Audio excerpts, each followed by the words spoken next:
L'objectif de cette vidéo est de montrer un prototype très rapide qui a été mis en place par les équipes du CEDU en réponse au cahier des charges du projet RESIF, euh, afin de montrer le genre de solution que nous, on peut proposer en réponse à ce cahier des charges.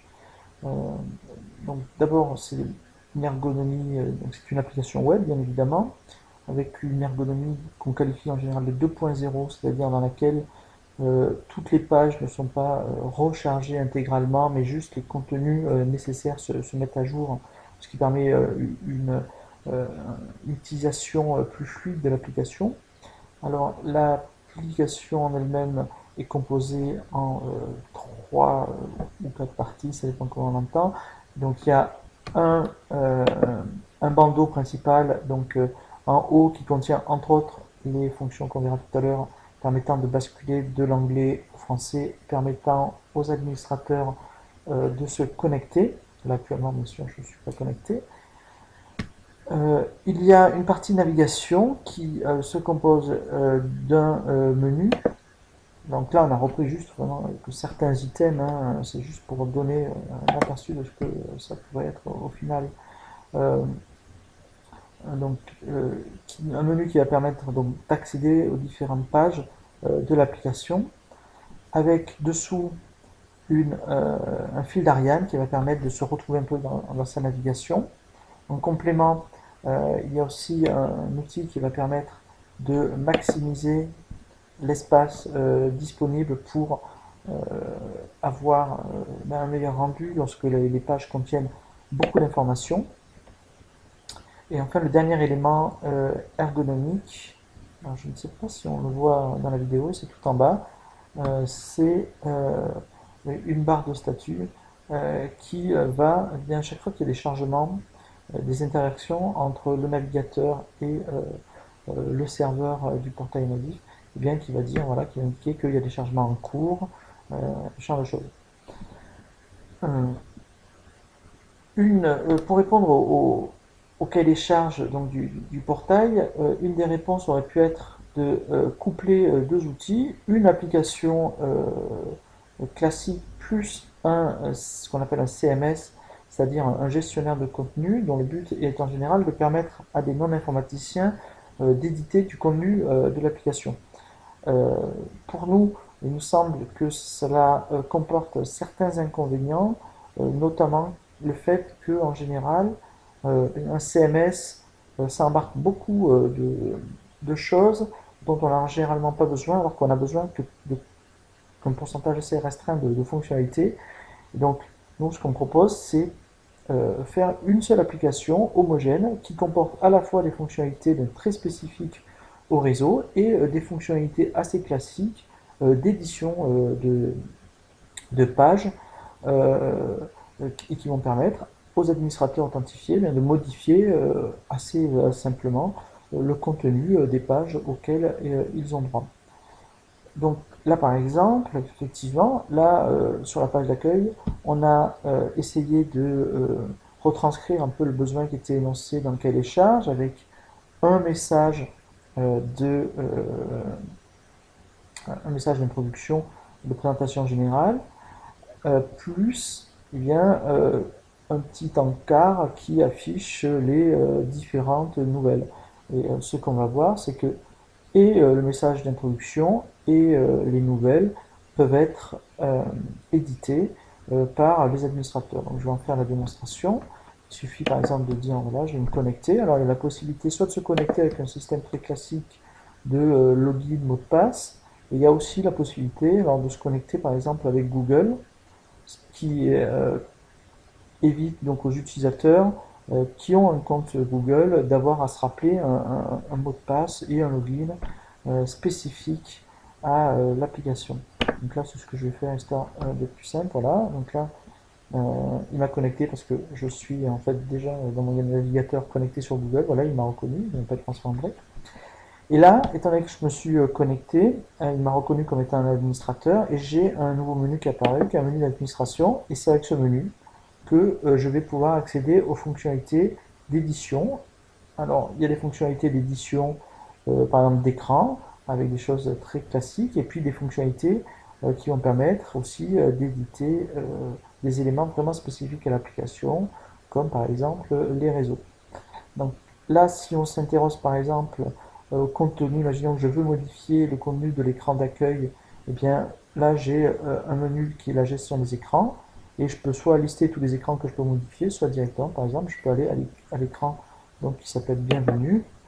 Donc là, on reconnaît, alors comme il a été indiqué dans le cahier des charges, on a bien senti qu'il y avait un fort besoin donc, de multilinguisme, et toute l'application est totalement multilingue, c'est-à-dire que non seulement les libellés sont multilingues, mais en plus, bien sûr, les contenus, il y a à chaque fois la possibilité, dès que cela a un sens, de saisir un contenu en anglais, un contenu en français. Après, on pourrait rajouter très très facilement une nouvelle langue, l'espagnol par exemple. L'application est faite pour ça. La seule chose qu'il faudrait faire alors, c'est euh, fournir simplement les traductions des différents libellés de l'application dans cette nouvelle langue.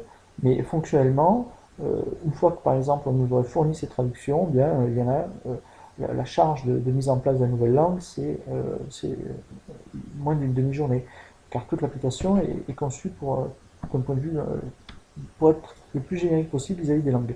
Donc là, on reconnaît l'écran d'accueil de tout à l'heure, avec le contenu en anglais qu'on n'a pas vu, le contenu en français par exemple, et là par exemple, imaginons que je veuille par exemple modifier, je ne sais pas, je vais par exemple vouloir mettre en gras euh, cette, euh, euh, cette information, puis par exemple je pourrais donc rajouter du texte, un éditeur classique, hein, donc je fais un bla bla bla, et à la fin il me suffit de hop, sauver, voilà, donc là j'ai un petit élément qui indique que mon écran a été sauvé, et si je retourne, voilà, on voit que ma modification a été faite, et mes modifications sont présentes de suite à l'écran.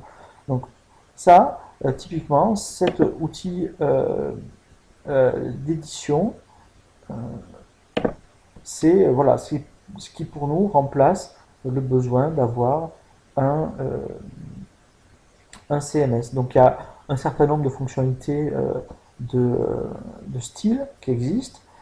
Il y a la possibilité, par exemple, d'appliquer, si on veut changer, de mettre des styles un peu différents. Par exemple, voilà, je veux mettre non, je veux un style un peu plus petit. Donc, on peut, par exemple, proposer des styles qui reprennent la charte graphique de l'application.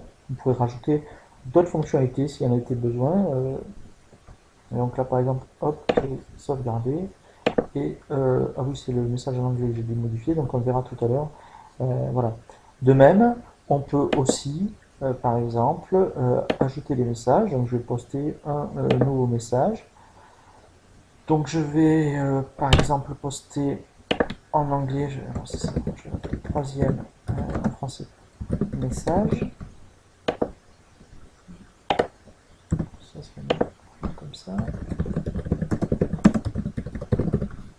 Voilà. Et en anglais.